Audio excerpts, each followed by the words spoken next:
স্নিগ্ধ বিষ পর্ব সংখ্যা ৯। লেখনীতে সানজিদা আক্তার মুন্নি। গল্প পাঠে আমি অরোরা ইসলাম। গ্রীষ্মের দুপুরে তপ্ত রোদে হাঁটছে তৌসির আর নাঝা। আজ রোদের রশ্মি নিদারুণ প্রখর, মনে হচ্ছে জ্বালিয়ে দেবে মুহূর্তেই জমিনের বুকের সমস্ত কিছু। এতটাই প্রখর যে রোদে যদি এখন পানি ঢালা হয় তাহলে তেলে পানি পড়ার মতো তেজ দেখাবে। এই রোদে হাঁটার কারণ নাঝার টিকা দেওয়া। নাজা টিকা দিয়ে এলো, আজ ৩ নম্বরটা দেওয়ার কথা ছিল। তৌসিরদের গ্রামের প্রাইমারি স্কুলে এটা দেওয়া হয়। তৌসির নিয়ে এসেছে ওকে। মহিলা ডাক্তারও ছিলেন, তাই আর তেমন অসুবিধে হয়নি। তাড়াতাড়ি দিয়ে এসেছে। তৌসির পার্টি অফিসে যাওয়ার জন্য বেরোচ্ছিল, তখনই ওর বিবি যান, মানে দাদি যান। দাদি যানকে তৌসির কিন্তু বিবি যান বলে রাখে, বুঝছো? ওকে নাজহাকে নিয়ে আসতে বললেন। অনেক জরুরি কাজ ছিল অফিসে, তারপর নিয়ে এসেছে, কি আর করবে। বউ যখন ওর, কষ্ট তো ওকেই করতে হবে। নাজা অনেক ধীরে ধীরে হাঁটছে। ওর হাঁটা দেখে তৌসির বিরক্তির সুরে বলে, একটু তাড়াতাড়ি হাঁটো না। নাজা তৌসিরের কথায় গুনগুনিয়ে বলে, আপনার তাড়া থাকলে আপনি যান, আমি ধীরে ধীরে হেঁটে আসব। নাজার কথা কর্ণপাত হয় তৌসিরের, কিন্তু তর্ক করে না। কারণ তৌসির এই মুহূর্তে উপলব্ধি করতে পারছে, যাদের বুদ্ধিবিদ্যা একটু কম তারাই তর্কবিদ্যায় পারস্য। বুঝছো? মানে যারা বুদ্ধিতে নাই তারাই খালি তর্ক করে, বুঝলা? তাই আর তৌসির কিছু বলে না। তখনই ওর চোখে পড়ে সামনে দিয়ে আসা আইসক্রিমের গাড়ি, যেটা আশকির ভাই নিয়ে আসছেন। আশকির ভাই তাদের গ্রামের আইসক্রিমওয়ালা। তৌসির নাজাকে জিজ্ঞেস করে, আইসক্রিম খাবা? নাজা মনে করে হয়তো দোকান থেকে কিনে আইসক্রিম খাওয়াবে, তাই মাথা নাড়ায়। তৌসির আশকির ভাইকে ডেকে বলে, ও আশকির ভাই, এদিকে আও তো একটু। আচ্ছা, আশকির আবার কি নাম? আমার কাছে এটা কেমন জানি লাগছে। তোমরা আবার বইলো না যে আমি ভুল পড়লাম। আশকির ভাই তৌসিরের দিকেই আসছিলেন। এখন একটু তাড়াতাড়ি ভ্যানটা চালিয়ে নিয়ে আসেন। নিয়ে এসে বলেন, জি, আইসক্রিম খাবেন ভাই? লগে ভাবি নাকি? তৌসির ওনার কথায় এক নজর নাঝার দিকে তাকাই, তারপর আবার সামনে তাকিয়ে বলে, হ, আচ্ছা, ৫ টাকার একটা আইসক্রিম দাও তো। নাজা এটা শুনে থমকে দাঁড়িয়ে থাকে। কি পরিমাণ কিপটা হলে এমন করতে পারে একটা মানুষ? ৫ টাকার আইসক্রিম? সি সি, কি ছোট লোকি কাজে। আশকির ভাই একটা ৫ টাকার আইসক্রিম বক্স থেকে বের করে তৌসিরকে দিল। তৌসির আইসক্রিমটা এক হাতে নিয়ে অন্য হাতে পাঞ্জাবির পকেট থেকে ২ টাকা আর ১ টাকার একটা সিক্কা বের করে আশকির ভাইকে দিতে দিতে বলল, ভাই, এই ৩ টাকায় নাও, পরে ২ টাকা নিবানে, আইজ আর নাই। আশকির ভাই এই ৩ টাকা নিয়ে মাথা নাড়িয়ে বলেন, আচ্ছা ভাই। আশকির ভাই অবাক হননি এমন কাণ্ডে, কারণ এসবে ওনারা অভ্যস্ত। তৌসির জন্মগতই এমন হাড় কিপটে। আশকির ভাই চলে যান। তৌসির নাজার হাতে আইসক্রিমটা দিয়ে বলে, নাও খাও, গরম কম লাগবে। নাজার মন চায় না নিতে, কিন্তু মস্তিষ্ক বলে, নিয়েই নে, যাই হোক, লোকটা কিনে দিয়েছে হাড় কিপটামিও করেও। নাজা হাতে নিয়ে নিকাবের ভেতর দিয়ে একটু খেয়ে নেয়, তারপর ফেলে দেওয়ার জন্য হাত বাড়িয়ে নাক মুখ উঁচিয়ে বলে, সি, এগুলো খাওয়া যায় নাকি? ফুড কালারগুলো আইসে রেখে দিয়েছে। এ বলে ফেলতে চাই, কিন্তু তৌসির ফেলতে দেয় না। ওর হাত থেকে নিয়ে বলে, দাও, তুমি খাইও না, আমি খামো, ৩ টাকা দিয়া কিনছি। এ বলে আইসক্রিমটা খেতে থাকে। নাজা বিরক্তির সুরে বলে, হ্যাঁ খান, নির্লজ্জ পুরুষ কিপটামির একটা সীমা থাকে। ওর কথায় তৌসির কুটলিয়ে হেসে ওঠে, কিন্তু কিছু বলে না। নাজার কথাগুলো বড্ড তিতা, সবসময় তিতা কথা বলে, কিন্তু তৌসিরের এই তিতা কথাগুলোই ভালো লাগে। নাজা হাঁটতে হাঁটতে কাদায় পা ফেলে দেয়। কাদায় পা পড়তে নাজা বলে ওঠে, ধুর। তৌসির খানিকটা সামনে এগিয়ে গেছে। নাজার এ অবস্থা দেখে তৌসির ওর দিকে ফিরে এগিয়ে এসে নাজার বাঁ হাতের বাহু ধরে ওকে একটু সরিয়ে নিতে নিতে বলে, দেখে চলবি না কানা বেডি। নাজা নিজের হাত ছাড়তে ছাড়তে বলে, ছাড়ুন তো, রাস্তার মধ্যে এভাবে হাত ধরবেন না। তৌসির ওকে ছেড়ে দিতে দিতে বলে ওঠে, আমার বউ তুমি, আমি তোমার হাত ধরমু, ঠ্যাং ধরমু, তাতে কে কি কইব। নাজা রাগী গলায় বলে, মুখ সামলান, খারাপ লোক। তৌসির ওর কথায় পাত্তা না দিয়ে বলে, চলো, সামনের পুকুরে পা ধুইয়া নিবা। এ বলে নাজার হাতটা নিজের হাতের মুঠোয় নিয়ে সামনে এগোতে থাকে। নাজাকে নিয়ে রাস্তার পাশে একটা পুকুর আছে, সেখানে নামে। নাজা নিজে পা বাড়িয়ে পা ধুতে যায়। তৌসির এটা দেখে বলে, তুমি দাঁড়াও, আমি ধুইয়া দিচ্ছি। এ বলে নিজের লুঙ্গি গুটিয়ে নিয়ে বসে যায়। নাজহার পা থেকে ওর জুতাটা খুলে নিয়ে পাশে রেখে দেয়। জুতাটা চামড়ার, ভিজে গেলে তাড়াতাড়ি ছিঁড়ে যাবে।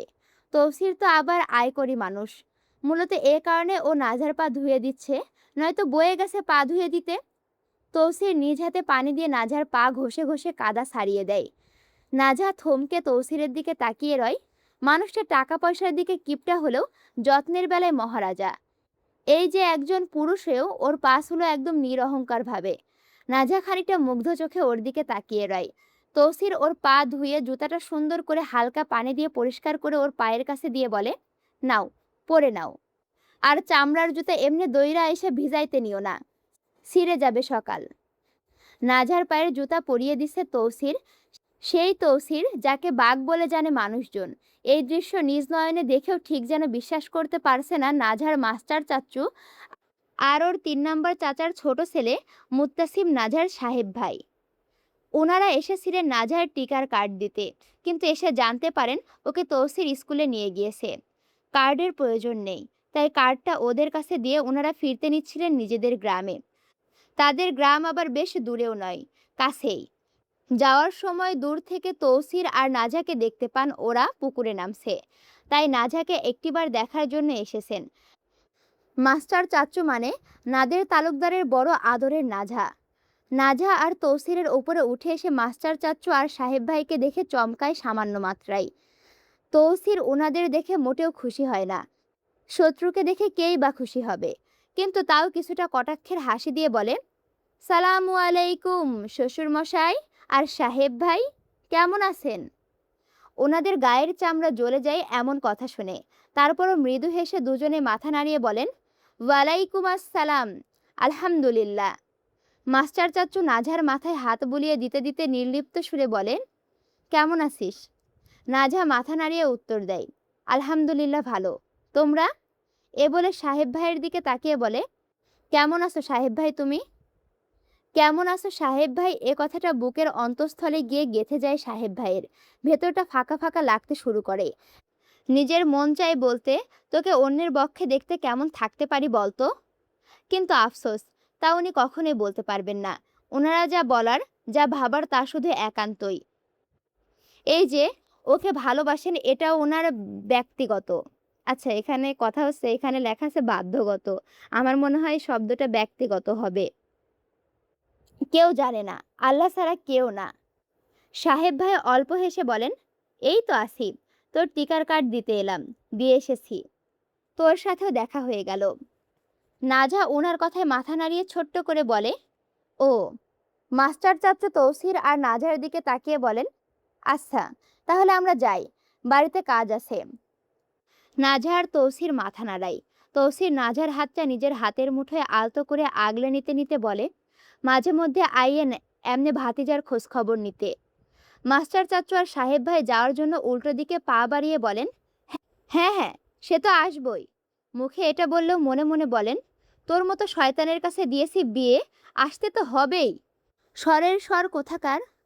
আচ্ছা, এই স্বরের স্বর আবার কি জিনিস? কেউ যদি জেনে থাকো অবশ্যই কমেন্ট করে জানাও। ওনারা চলতে শুরু করেন নিজেদের গন্তব্যে, আর নাজহা আর তৌসিরের পা বাড়ায় তাদের গন্তব্যে। সাহেব ভাই কিছুটা এগিয়ে একবার ঘাড় ঘুরিয়ে পেছনে তাকান, নিজের প্রাণ সঞ্চারিণীকে দেখার লোভে। লোভ সামলাতে পারেনি বিধায় তাকান, নয়তো তাকাতেন না। উনি দেখতে পান নাজহার হাতটা ধরে তৌসির ওকে এগিয়ে নিয়ে যাচ্ছে। ওনার চোখের সামনে একটু আগে সেই দৃশ্য ভেসে ওঠে, যখন তৌসির নাজহার পা ধুয়ে দিচ্ছিল। সাহেব ভাই পেছনে তাকিয়ে থাকতে থাকতে সামনে দিয়ে এলোমেলো পা ফেলতে ফেলতে মনে মনে বলেন, আমাদের যতবারই দেখা হবে ততবারই আমাদের বিচ্ছেদ হবে। শত বিচ্ছেদের বহরেও আমি তোমায় ভালোবেসে যাব একান্তে। এ বলে সামনে দিয়ে তাকিয়ে হাঁটতে শুরু করেন, আর নিজের চুল নিজে হাতে বুলাতে বুলাতে মৃদু হেসে বলেন, তোমায় না পাওয়ার আকাঙ্ক্ষায় মনও পড়বে, আবার তোমায় বারংবার মনেও পড়বে। আচ্ছা, এবার দৃশ্যপট ওই সময় থেকে কিছুক্ষণ পরের সময় আসলো, বুঝছো? নাজহা রান্নাঘরে টুকটাক কাজ করছিল এতক্ষণ বাড়ির মহিলাদের সাথে। ও একটু গরমেই ঘেমে একেবারে একাকার হয়ে যায়, তাই এসেছে ঘরে একটু বাতাস খাবে বলে। ঘরের ভিতর পা যখনই রাখবে তখনই ঘর থেকে বের হয় তৌসির। দুজনে ধাক্কা খেতে গিয়েও খায় না, একে অপরের চোখের দিকে অল্প সময় তাকিয়ে থাকে। নাজাকে আসতে দেখে ভদ্রতার খাতিরে তৌসির কিছুটা পেছনে সরে যায়। নাজা লক্ষ্য করে তৌসিরের পরনে কালো কাপড়ের একখানা লুঙ্গি। নাজা এটা দেখে ভুরু কুঁচকায়। সত্যি বলতে জীবনের প্রথম দেখলো কাউকে কালো লুঙ্গি পরতে। ওর বাপ চাচারাও লুঙ্গি পরেন, কিন্তু এমন রঙের কখনো পরেন না। তৌসিরের চুলগুলো এলোমেলো, কপালেও কিছুটা লুটিয়ে আছে। এর ওপর তৌসির সবসময় পাঞ্জাবি পরে, শার্ট পরে না, কিন্তু আজ নাজা দেখছে ভিন্নতা। তৌসির ক্রিম কালারের একটা হাতা লম্বা শার্ট পরেছে। বড্ড সুন্দর লাগছে চঞ্চল তৌসিরকে। নাজা মনে মনে ভাবে, এভাবে নায়ক সাজলেন যে, এই কিপটার ব্যাপারটা কি? কিন্তু সরাসরি জিজ্ঞেস করে না। মন বা মস্তিষ্ক একবারও সংকেত দেয় না যে একটিবার জিজ্ঞেস করি কই যাবেন উনি।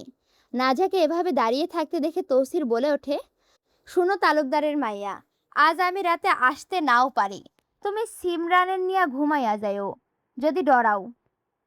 নাজা তৌসিরের কথায় ওর দিকে মুখ তুলে তাকাই, তারপর মাথা নাড়িয়ে উত্তর দেয়, আচ্ছা। এ বলে তৌসিরকে পাশ কাটিয়ে বিছানার দিকে এগোতে থাকে। তৌসির একইভাবে দাঁড়িয়ে রয়, মনে মনে ভাবে, কত বড় শয়তান্নি, জামাই চইলে যাচ্ছে, অথচ ও একটিবারও জিজ্ঞাসা করলো না কোথায় যাবেন। তৌসির ঘাড় ঘুরিয়ে নাজাকে উদ্দেশ্য করে বলে ওঠে, তুমি বহুত বেয়াদব একটা মহিলা তালুকদারের মাইয়া। নাজার পা থেমে যায়। ও দাঁড়িয়ে গিয়ে তৌসিরের দিকে রুক্ষ নয়নে চেয়ে বলে, আমি কি বেয়াদবি করলাম আপনার সাথে? তৌসির নাজার কথায় কিছু বলতে চাই, কিন্তু পরক্ষণেই থেমে যায়। ওর চোখে পড়ে ওদের মধ্যে থাকা দূরত্ব বেশ দূরেই দাঁড়িয়ে আছে নাজা। না, এত দূরে দাঁড়িয়ে থেকে কথা বললে কথা বলার আকর্ষণটা ঠিক আসে না। তাই তৌসির ওর দিকে এগোনোর জন্য পা ফেলতে ফেলতে বলে, এই যে আমি তোমার জামাই, তোমায় যাচ্ছি বললাম, জিজ্ঞেস করলে না কোথায় যাচ্ছি। এ বলে নাজার সামনে এসে দাঁড়ায়। নাজা বিষাক্ত কাটা দেওয়া নয়নে তৌসিরের দিকে তাকিয়ে তিক্ত সুরে বলে, রাতে যাচ্ছেন, তাহলে আর কোথায় যাবেন? নিশ্চয় অবৈধ নেশার কাজে, আর নয়তো বেশ্যাদের বিছানায় নিজের শখ মেটাতে। তৌসিরের মেজাজটা এমনিতেই খুব খারাপ অবস্থায় আছে, আর এখন নাজার এই কথা শুনে মন চাচ্ছে নাজার গাল এক টানে ধরে ফেরে নিতে। অতিরিক্ত কথা বলে এই মেয়ে। তৌসির ওর দিকে অগ্নি চোখে তাকিয়ে বলে, চর মায়েরা নাক মুখ সমান কইরা ফেলমু বেয়াদ্দব মহিলা। তৌসিরের কথা শুনে নাজা ঠান্ডা গলায় উত্তর দেয়, আমি মিথ্যা কিছু বলেছি? আপনি তো এইগুলোই করেন। তৌসির নাজার কথায় দাঁতে দাঁত চেপে চারিদিকে তাকায়। নিজের মাথায় কপালে হাত বুলিয়ে নিজেকে শান্ত করার চেষ্টা করে। রাগে মগজ গলে যাচ্ছে। নাজার জায়গায় অন্য কেউ থাকলে আজ ওর শেষ দিন হতো, কিন্তু নাজাকেও কিছুই করতে পারবে না, করলেই বিপদ। তৌসির অল্প সুরে চিৎকার করে বলে, তোর এক হাত লম্বা থুতা সামলে নে, নয়তো এক টানে থুতা ফাইরা আম্বরখানা নিমু। আম্বরখানা আবার কি জিনিস? এই উপন্যাসে অনেক নতুন নতুন শব্দ, যেগুলো সম্পর্কে আমার জানা নাই। আমি কিভাবে বোঝাবো বলো তোমাদের? আম্বরখানা সম্পর্কে মানে এই জিনিসটার অর্থ কি, এটা যদি তোমরা কেউ জেনে থাকো অবশ্যই জানাবা। এ বলে আর কোনো কথা না বলে দ্রুত পায়ে বেরিয়ে যায় রুম থেকে। এখানে থাকলে এখন খুন করতে ইচ্ছে করবে। খুন। নাজা তৌসিরের যাওয়ার পানে নির্লস চোখে তাকিয়ে তাচ্ছিল্যের সুরে বলে, আমার নিয়তি এত নিকৃষ্ট করতে কিভাবে আটকে নিতে পারলো? নাজা উদাস হয়ে বিছানায় বসে পড়ে। মন চায় সব ছেড়ে ছুড়ে চলে যেতে নীরব কোথাও, যেখানে কেউ থাকবে না, ও ছাড়া। একটু শান্তির প্রয়োজন, একটু শান্তি, আর কিছুই নয়। কাউকে চাই না, শুধু একটু মুক্তি চাই। রাত এখন 11টার কাছাকাছি। সেই অন্ধকার কারাগারে মেয়েটির সামনে দাঁড়িয়ে আছে তৌসির আর মিনহাজ মামা, সাথে রুদ্র দেওয়ানও আছে। রুদ্র দেওয়ান আবার তৌসিরের বন্ধু। মানুষ যেখানে তৌসির, সেখানে রুদ্র দেওয়ান এক আত্মা, দুই দেহ বলতে গেলে। তারা ছোটবেলা থেকে কাঁধ মিলিয়ে বড় হয়েছে। যদিও রুদ্র তৌসিরের থেকে 2-1 বছরের ছোট, তবে বন্ধুত্ব কি আর বয়স দেখে? এটি তো এমনি এমনি হয়ে যায়, যদি মনে আঁকড়ে থাকে একজন আর অপরজন। তৌসির সেই নির্যাতিত মেয়েটির সামনে গিয়ে হাঁটু গেড়ে বসে। মেয়েটির নাম ত্রিনা। বিগত কয়েকদিন যাবৎ যার ওপর চলছিল পীড়ন, যন্ত্রণা, ক্লিষ্ট অত্যাচার, মেয়েটার অবস্থা আর মানুষের মতো নয়, পশুর মতো হয়ে গেছে। এখন বলতে গেলে প্রায় অর্ধমৃত সে। অবদমিত হতে হতে ওর সারা শরীর রুদ্ধির সিক্ত হয়ে গেছে। শরীরে পচা ক্ষত দিয়ে পোকা বেয়ে বেরিয়ে পড়ছে, সঙ্গে সাদা স্যাঁতসেঁতে পুঁজ, পচা রক্ত। চোখ বেয়ে পানির বদলে রক্ত পড়তে পড়তে রক্তের দাগ গালে আটকে গেছে। ময়লার সঙ্গে রক্ত মিশে গায়ে লেগে আছে বিশ্রী রূপে। চুলগুলো থেকে পোকা পড়ে যাচ্ছে। হাতের প্রতিটি আঙুল দুবার করে ভাঙা হয়েছে। এখন শুধু নামেই বেঁচে আছে, হায়াতের জোরে হয়তো টিকে আছে। তৌসির ওর সামনে বসে ওকে জিজ্ঞেস করে, ডকুমেন্টসগুলো কোথায়? ওগুলো দিয়ে দে মাগি। ট্রিনা নিরস হয়ে মাথা দুদিকে নাড়ে উত্তর দেয়, অসম্ভব, আমি তোদের মতো পশুদের এভাবে জিততে দেব না। তৌসির ওর কথায় চারপাশে তাকায়, তারপর আবার ঠান্ডা গলায় বলে, ডকুমেন্টস দে বলছি। তৌসিরের বলার ধরন বদলালেও মেয়েটির ক্ষেত্রে তা হয় না। সে জেদ নিয়ে উত্তর দেয়, সম্ভব নয়। আসলে মেয়েটি একজন সিক্রেট এজেন্ট। তৌসিরের টিমে বহুরূপী হয়ে প্রবেশ করে বেশ কিছু ডকুমেন্টস কালেক্ট করেছে তৌসিরদের ভালো মানুষের মুখোশটা খুলে দিতে। কিন্তু তার নিয়তি তার সাথ দেয়নি। ওরা জেনে গিয়ে ওকে এমন অমানবিক নির্যাতন করেছে যাতে ডকুমেন্টসগুলো দিয়ে দেয়। কিন্তু ট্রিনার একটাই কথা, মৃত্যু হলে হোক, দেশের সাথে বাটপারি করা যাবে না। অথচ প্রকৃত সত্য, দেশ রক্ষীরাই দেশ খয়রাতে লিপ্ত। তৌসির বুঝে যায় ও কোনোভাবে মানবে না, তাই কি আর করবে। হাত বাড়িয়ে শক্ত হাতে ট্রিনার চুল টেনে ধরে ওর কপাল বরাবর দেওয়ালে ঠেসে দেয়। ট্রিনার চোখ ভুরু কপাল ফেটে খেচে যায়, কিন্তু ওর মৃত্যু ওকে চায় না। তাই ও বেঁচে থেকে শ্বাস ফেলে। চিৎকার করার শক্তিও নেই, আর থাকলেও করতো না, কারণ এই চিৎকার ওদের কানে কখনোই পৌঁছাবে না। তৌসির ওর মাথা চেঁচে নিয়েও দেখে বেঁচে আছে। রুদ্রের দিকে হাত বাড়িয়ে বলে, রুদ্র, কিছু দে। রুদ্র এদিক ওদিক খুঁজিয়ে নিজের লুঙ্গির কোমরে গুজা একটা কাপড় কাটার কেচি ওর হাতে তুলে দেয়। এটা রুদ্র অবশ্য অন্য কাজে নিয়েছিল, কিন্তু এখন এ কাজে লাগছে। তৌসির ট্রিনার চুল আরো শক্ত করে ধরে, ওকে দেওয়ালে ঠেসে ধরে গলায়, পেটের দুপাশে, পিঠে ইচ্ছা মতো কেসি দিয়ে কূপ দিতে থাকে। ট্রিনার রক্তে মাটি ভিজে যায়, ওর গায়ে লেগে থাকা ময়লা রক্তের সাথে ধুয়ে পড়ে। ওর শরীরটা একটু দুলে ওঠে, সাথে ওর পীড়িত প্রাণটা ঝরে যায় নিমিষেই। ওর প্রাণটা চলে যায় তখনই যখন তৌসির ওর গলায় কূপ মেরেছিল। তৌসির শেষ একটা কোপ মারে ওর মাছ পিঠে, তারপর কেসি ছেড়ে দিয়ে উঠে দাঁড়িয়ে দাঁড়িয়ে বলে, পানি আন। এর রক্ত আর শৌরের রক্তের মধ্যে কোনো তফাৎ নাই, তাড়াতাড়ি হাত ধুই। রুদ্র বাইরে গিয়ে একটা পানির বোতল নিয়ে আসে। তৌসির এটা দেখে ওর দিকে ভুরু কুঁচকে বলে, কিনে নিয়ে এসিস সাথে, নাকি বাড়ি থেকে? রুদ্র হেসে ওর দিকে এগিয়ে আসতে আসতে বলে, আরে না, বাড়ি থেকে আনছি। এ বলে তৌসিরের হাতে পানি ঢালতে শুরু করে। রুদ্রের কথায় তৌসির দীর্ঘশ্বাস আড়াল করে বলে, তাইলে ভালো, টাকা দিয়ে পানি কিনে এসব মাগিদের রক্ত ধুয়ে কোনো ফায়দা নাই। মিনহাজ মামা এতক্ষণ সব পরখ করছিলেন চুপটি করে, কোনো এক্সট্রা কথা বলেননি, কিন্তু এখন মুখ খুললেন। দীর্ঘশ্বাস ছেড়ে বলেন, বাপরে, তাড়াতাড়ি চল, সুনামগঞ্জ যাইতে হবে। তৌসির হাত ভালো মতো ধুতে ধুতে বলে, হ্যাঁ, তাড়াতাড়ি করতে হবে, ওখানে আরেক মাগির পোলারে দাফন করতে হবে, ওর ডানা বেশি মেইলা গেছে। রুদ্র পানির খালি বোতলটা পাশে ফেলে দিয়ে তৌসিরের দিকে তাকিয়ে বলে, এরে কি করবি? তৌসির ওর ফেলা বোতলটা হাতে নিতে নিতে বলে, হালা, এটি ফেললি কেন? অন্য সময় পানি আনতে পারমু। আর এর ব্যবস্থা তন্ময় চাচা করব। ওনার এক সায়েন্টিস্ট বন্ধু মানুষের মাংস চাইছে, ওই মাংস দিয়া দিবনে। রুদ্র মাথা নাড়িয়ে উত্তর দেয়, আচ্ছা, তাহলে আমরা আমাদের কাজে যাই। মিনহাজ মামা কারাগার থেকে বের হতে হতে বলেন, হ্যাঁ, চল যাই। এ বলে সবাই বাইরে চলে যাওয়ার জন্য পা বাড়ায়। বেরিয়ে যাওয়ার সময় তৌসির ফিরে তাকায় ওই মেয়েটির লাশের দিকে, আর মনে মনে শোধ করে, তালুকদারের মাইয়া, তোমায় এমন অবস্থায় দেখার স্বপ্ন দেখছি আমি। এ বলে ঠোঁটে বিদ্রুপের চালকের মতো একটা হাসি এনে হাত বাড়িয়ে লুঙ্গির প্রান্ত কুঁচকে কোমরে ঠেসে রাখতেই বেরিয়ে যায়। ওর পেছনে পড়ে রয়েছে এক নীরবে দেশপ্রেমীর ক্ষণে ক্ষণে নির্দয় যন্ত্রণার বলি হওয়া দগ্ধ মৃতদেহে, যে শুধু চেয়েছিল একটু ন্যায়, কিন্তু তা করতে পারেনি। তার আগেই মানুষরূপী এই জানোয়াররা তাকে চিরতরে ধ্বংস করে দিয়েছে, তাও বিশ্রীভাবে। রাত এখন 2টোর কাছাকাছি। একটা ছোট্ট নৌকায় তৌসির, রুদ্র দেওয়ান, নুহমান শাহ, কেরামত আলী সাথে দুজন পালোয়ান নিয়ে ওরা এগোচ্ছে সুনামগঞ্জের জাদুকাটা নদীর এক কিনারার দিকে। এগোচ্ছে বললে ভুল হবে, কারণ ওরা ক্ষণে ক্ষণে নিজেদের গন্তব্যে পৌঁছে গেছে। একটা বড় ফিশিং বোটে উঠেই ওরা একে একে সামনে এগোয়। সামনে দেখতে পাই মাঝখানে একজন লোক চেয়ারে বসে আছে।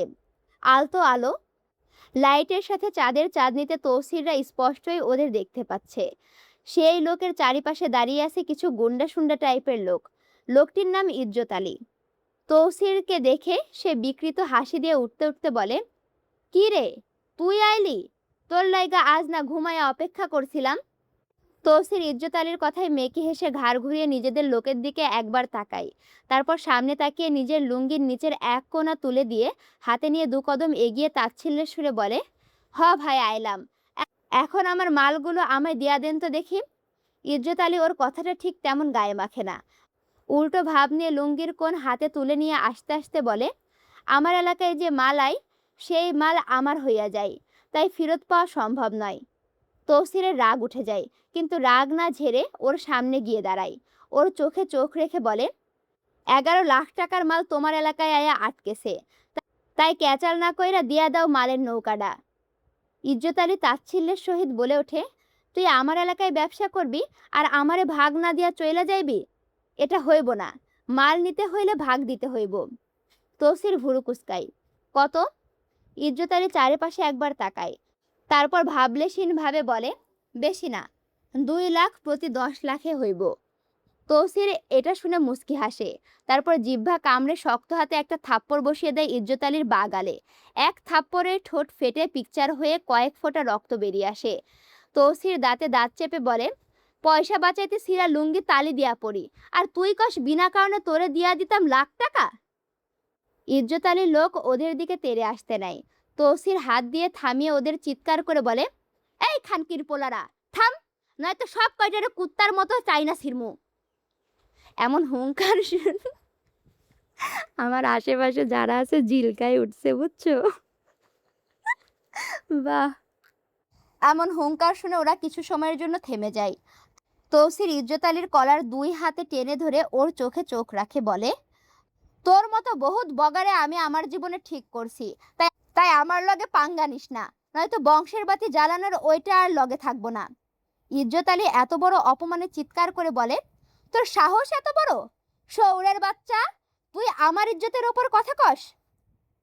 তৌসির ইজ্জত আলীর কথায় তাচ্ছিল্য করে বলে, হালা ইজ্জত হুন, তোরে আমি লুঙ্গি ছাড়া বেজ্জত রূপে ঘুরামু সারা সিলেট বিভাগ। তুই জানোস না কত বড় খবিস আমি? ইজ্জত আলীও খবিসের ওপরে খবিস, সেও তেরামি করে বলে, আমি দিমু না মাল, কি ছিড়বি ছিড়। তৌসিরের রাগে মগজ ফুটতে শুরু করে, কিন্তু তাও নিজেকে দমন করে নেয়, কারণ রাগ নিয়ন্ত্রণ করতে না পারলে জীবন বৃথা। ও ইজ্জত আলীর কলারে আরও শক্ত করে টেনে ধরে তিক্ত সুরে বলে, কাফন ছাড়া তোরে এই মাঝ নদীতে দাফন দিয়া দিমু রে, মুনাফিকের বাচ্চা, চুপচাপ মাল দে। তৌসিরের কথা ইজ্জত আলী ভয় তো পায়, কিন্তু নিজের জেদ আঁকড়ে ধরে বলে, কি করার কইরা নে, দিমু না, পানে দিমু না। তৌসির ওর কথায় কিছু সময় ওর চোখের দিকে তাচ্ছিল্যের সহিত তাকিয়ে রয়, তারপর ডান হাতে ওর কলার চেপে ধরে, বাঁ হাত দিয়ে নিজের কোমরে গুজে রাখা লোহার চাপাতি বের করে, যার ধারালো ফলাটি রক্তের জন্য চেয়ে আসে। এই চকচকে চাপাতিটা ইজ্জতের গলায় ধরে বলে, তোর সাওয়া সহ কুচি কইরা দিমু, বেশি কিছু না। এ বলে চাপাতিটা শক্ত হাতে ধরে নাই। এতগুলা গায়েল দেওয়ার পরে যে আমি সালাম দিব, আমি তাই লজ্জা পাচ্ছি, বুঝছো? লজ্জা পাইলেও কিছু করার নাই, তাও আমি সালাম দিচ্ছি। হ্যাঁ, আসসালামু আলাইকুম রহমতুল্লাহ। কেমন আছো তোমরা সবাই? জানি আমি অনেকগুলো গায়েল দিলাম, তবে এগুলো কিন্তু আমি মন থেকে দেইনি, বুঝছো? উপন্যাসের জন্য দিয়েছি। তখন আমি তৌসির ছিলাম, এখন আমি অরোরা ইসলাম, বুঝছো? শোনো, ভিডিওতে যদি লাইক কমেন্ট শেয়ার না করে থাকো অবশ্যই লাইক কমেন্ট শেয়ার করো, আর এখনও যদি আমার চ্যানেলটি সাবস্ক্রাইব করে না থাকো অবশ্যই সাবস্ক্রাইব করে পাশে থাকো। দেখা হচ্ছে পরবর্তী ভিডিওতে। আমি তোমাদের সাথে আছি, তোমাদের অপ্রিয় পাঠিকা অরোরা ইসলাম। আল্লাহ হাফেজ।